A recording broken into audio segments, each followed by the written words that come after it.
കുടുംബത്തിലാണ് താമസിക്കുന്നത് എന്നൊക്കെ പറഞ്ഞാണ് കത്തിൽ എഴുതിയിരിക്കുന്നത് കേട്ടോ. മനോഹരമായിട്ടുള്ള ഗാനം, ഭക്തി ഗാനത്തോടു കൂടിയിട്ടാണ് തുടക്കം. അങ്ങനെ ആ യാത്രയിൽ പോയി നമ്മളിപ്പോൾ എത്ര ഗാനങ്ങൾ കേട്ടു അല്ലേ. മുറപ്പെണ്ണ് എന്ന ചിത്രത്തിലെ ഗാനമാണ് ഇപ്പോൾ കേട്ടത്. ഭാസ്കരൻ്റെ വരികൾക്ക് പി എ ചിദംബരനാഥ് സംഗീതം നൽകി യേശുദാസ് ആലപിച്ച ഗാനം. 1971 പുറത്തിറങ്ങിയ വിലയ്ക്ക് വാങ്ങിയ വീണ എന്ന ചിത്രത്തിലെ ഗാനം അടുത്തതായി വരുന്നു. പി ഭാസ്കരന്റെ വരികൾ, ദക്ഷിണാമൂർത്തി സംഗീതം, പാടിയിരിക്കുന്നത് ജാനകി.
ഏറ്റവും വലിയ പ്രശ്നം ഡ്രൈവിംഗ് അണ്ടർ ആൽക്കഹോളാണ്.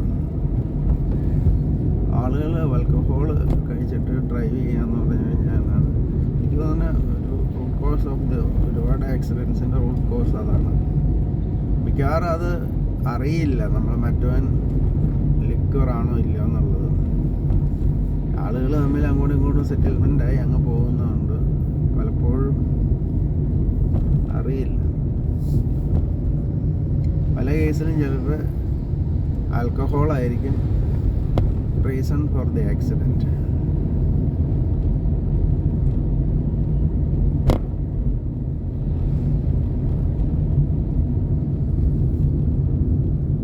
വിദേശ രാജ്യങ്ങളിലൊക്കെ ആളുകൾ ഡ്രൈവ് ചെയ്തിട്ട് അല്ല ഡ്രിങ്ക് ചെയ്തിട്ട് പിന്നെ ഡ്രൈവ് ചെയ്യില്ല. അവർ മിക്കവാറും ഡ്രിങ്ക് ചെയ്യണത് നൈറ്റിൽ വീട്ടിൽ പോയായിരിക്കും.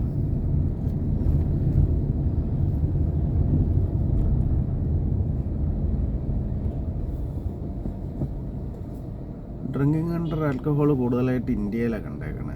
മറ്റു സ്ഥലങ്ങളിൽ എനിക്കിവിടെ നിയമങ്ങൾ കുറച്ചും കൂടെ പ്രശ്നമാണ്.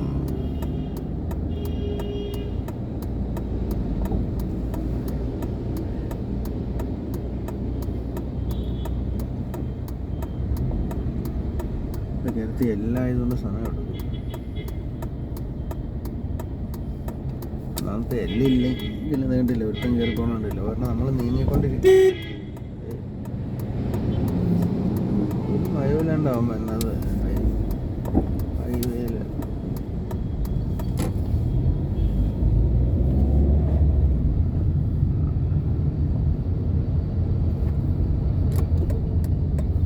വണ്ടി കയറി നിൽക്കുകയാണെങ്കിൽ ഉമ്മാർക്കൊരു മയമില്ല കേട്ടോ. ചിലർ നമ്മളിങ്ങനെ എടുത്തോണ്ടിരിക്കുക, അന്നേരം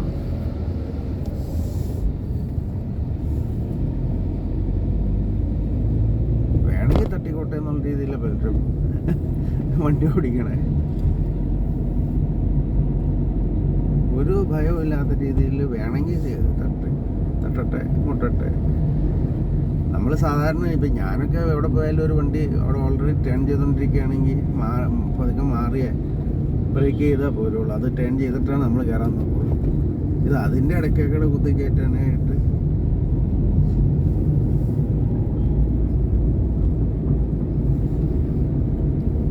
അതൊന്നും ഹെവി വണ്ടി. അവൻ വന്ന സ്പീഡ് കണ്ടില്ല, അതൊരു ടൗൺ ഏരിയക്കടെ 60 കിലോമീറ്റർ സ്പീഡിൽ. എനിക്ക് തോന്നുന്നു ഒരു 50 ടൺ വെയിറ്റ് ആയിട്ട് തന്നെ ലോറിയാണ് ആ സ്പീഡിൽ പോകണേ. അത് ടൗൺ ഏരിയക്കടെ 60 കിലോമീറ്റർ സ്പീഡിൽ.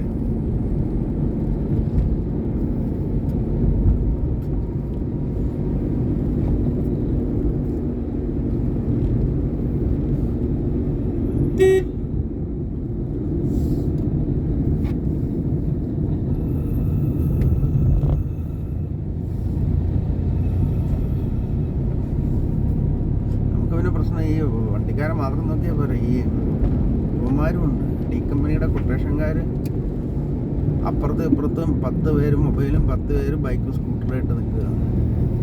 അവരുടെ നോക്കണം. പഴയ കാറിനുണ്ടായ ഈ കാറിനും പഴയ കാറിനുണ്ടായ എല്ലാ ആക്സിഡൻസും അവന്മാരുണ്ടാക്കിയതാണ് ഡി കമ്പനിക്കാർ. കാരണം ആ ദുബായ് രാജാവിൻ്റെ കൊട്ടേഷൻ വഴി ഡി കമ്പനിക്കാരുണ്ടാക്കിയതാണ് എല്ലാ ആക്സിഡൻസും. എനിക്കുണ്ടായ കാർ ആക്സിഡൻറ്റ് മുഴുവൻ ആ ദുബായ് രാജാവിൻ്റെ ഡി കമ്പനിയുടെയും കൊട്ടേഷനാണ്.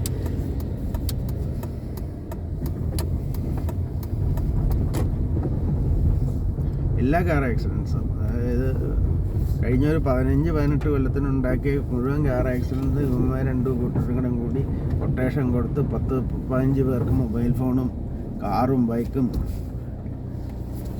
ലോറിയും ജീപ്പും ഒക്കെ ആയിട്ട് കൊടുത്തു വിട്ട് ഉണ്ടാക്കിച്ച ആക്സിഡൻസ്.